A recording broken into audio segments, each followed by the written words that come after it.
Now start listing using these categories. Relational roles: father, mother, friend, mentor, neighbor. Creative roles: writer, photographer, gardener, cook, musician, craftsperson. Knowledge roles: learner, reader, researcher, historian, student. Service roles: volunteer, advocate, helper, community builder. Identity roles: explorer, creator, connector. Let me give you an example. I worked with a former headmaster named Robert. When he retired, his entire identity was educator and school leader. We did this exercise. Here's what emerged. He was a grandfather, an amateur World War II historian, a woodworker, and a mentor. Robert realized, I'm not just a retired headmaster. I'm a grandfather, a historian, a craftsman, and a mentor. Those identities don't retire. Choose 3 of these labels and start introducing yourself with them. I'm Robert. I'm a grandfather, an amateur historian, and I build furniture. Not, I'm Robert. I used to be a headmaster. Do you see the difference? One is rooted in loss. The other is rooted in possibility. Third question for you. What S1 role you already play or could play that has nothing to do with your career? Comment it below. Let's build new labels together. Exercise 2. The Authority Redefinition Challenge. Make a list of all the ways you wielded authority in your career. Be specific. For example, I made budget decisions. I hired staff. I was the technical expert. I mentored colleagues. Now, next to each item, write down the underlying human need that authority fulfilled. Making budget decisions equals need for autonomy and control. Being the technical expert equals need to be valued for knowledge. Mentoring equals need to guide and leave a legacy. Here's the revelation. You don't actually miss the authority itself. You miss the human needs that authority allowed you to meet. And you can meet those needs in completely different ways that don't require professional authority. Need for autonomy? Make decisions about your own life, where you live, how you spend your days, what projects you pursue. Need to be valued for knowledge? Teach a class, write a blog, mentor young people informally. Need to guide and leave a legacy? Mentor anyone who wants to learn what you know, not because they work for you, but because they choose to learn from you. You're translating authority-based needs into autonomy-based fulfillment. Nobody has to give you permission. You choose your domain. You choose your contribution. This is actually more powerful than professional authority ever was. Exercise 3. The Future Self-Visualization. Imagine yourself 5 years into retirement. You've successfully navigated the identity crisis. You're thriving. Write a day in the life of that future you. Be specific. What time do you wake up? Who do you spend time with? What projects are you working on? How do you introduce yourself? What brings you joy? This isn't fantasy. It's architecture. You're designing the identity you're building toward. Your brain doesn't distinguish well between vividly imagined experiences and real ones. When you repeatedly visualize this future self, you start unconsciously making choices that align with that vision. So let me bring this all together. You prevent or navigate identity crisis by doing these specific things. 1. Take the business card test seriously. Practice introducing yourself without your job title until you discover an identity that exists independent of professional role. 2. If you derived worth from authority, do the authority redefinition exercise. Find new, self-determined ways to meet those human needs that don't require organizational role. 3. Use the new labels discovery process to uncover the multiple identities you already have. You are not one-dimensional. 4. Create a vivid vision of your future self and start making decisions today that align with that vision.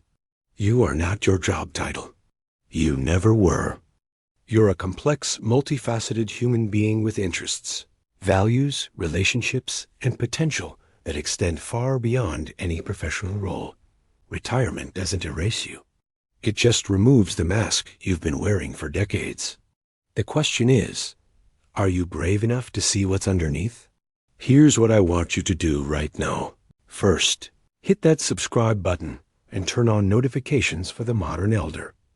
We're building a community of people who refuse to shrink in retirement, who are committed to growth, reinvention, and living with purpose at every age.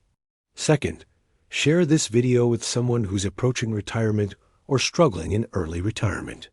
Third, go back and answer those 3 questions I asked in the comments. 1. Can you introduce yourself in 3 sentences without mentioning your job? 2. What percentage of your self-worth comes from being respected professionally? 3. What's one role you already play that has nothing to do with your career? Let's create a real conversation in the comments. Your story might be exactly what someone else needs to hear today. Remember, the most interesting version of yourself isn't the one who achieved the most professionally or wielded the most authority. It's the one who lived most authentically across all dimensions of being human. Retirement gives you that chance. Don't waste it trying to be who you used to be. Now go. Take the business card test. Redefine your authority. Discover your new labels. Build the identity that's waiting for you. I'll see you in the next one. What if I told you that the most dangerous moment in your life isn't retirement itself? It's the first Monday morning after your last day of work. Picture this. You wake up. No alarm. No emails. No meetings. No one needs you. And for the first time in 30, 40, maybe 50 years, you have absolutely no idea who you are. This isn't just about missing work. This is about losing the very foundation of your identity. And here is what terrifies me. Most people don't realize they're heading for this crisis until it has already destroying them. I am going to show you why your job has been quietly hijacking your sense of self for decades. And more importantly, how to reclaim your identity before it's too late. But here's the twist. The solution isn't what anyone is telling you. And it starts with a simple test that most people catastrophically fail. If you want to discover the hidden psychological trap that's waiting for you in retirement and the counterintuitive strategy that actually works, then subscribe to the Modern Elder right now. Because what I am about to reveal will fundamentally change how you prepare for the next chapter of your life. Stay with me. This gets deep. Welcome back to the Modern Elder, where we tackle the uncomfortable truths about aging, retirement, and reinvention that no one else wants to talk about. I am here today to address something that is quietly devastating millions of retirees across Europe and around the world. Research from the European Social Survey shows that nearly 40% of recent retirees report experiencing significant identity confusion and loss of purpose within the first year of retirement. 40%. By the end of this video, you'll understand why men in particular face a devastating struggle with loss of authority. The simple business card test that reveals your identity crisis before it happens, and the practical exercises that can help you build a new, more authentic identity starting today. Let me start with something I call the business card test, and I want you to try this right now, even if you're still working. Imagine you're at a social gathering. Someone approaches you and says, "Hi, tell me about yourself." Here's the rule. You cannot mention your job title, your company, your profession, or anything related to your career. You have 30 seconds. Go. Did you freeze? Did you stumble? Did your mind go blank? If so, you've just discovered the problem. Most people fail this test spectacularly. Think about the last time you introduced yourself. I'm willing to bet you said something like, "I'm John. I'm a senior project manager." Or, "I'm Maria. I'm a head teacher." Your job title came out within the first 5 seconds, didn't it? Now imagine that same introduction on the first week of retirement. "I'm John. I used to be." The sentence trails off. The confidence evaporates. The identity crumbles.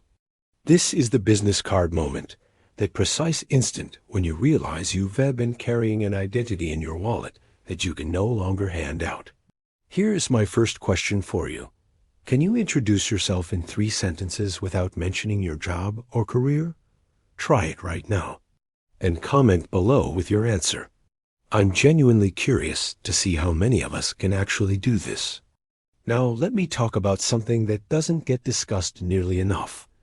How men specifically struggle with identity loss in retirement, particularly around the loss of authority and status.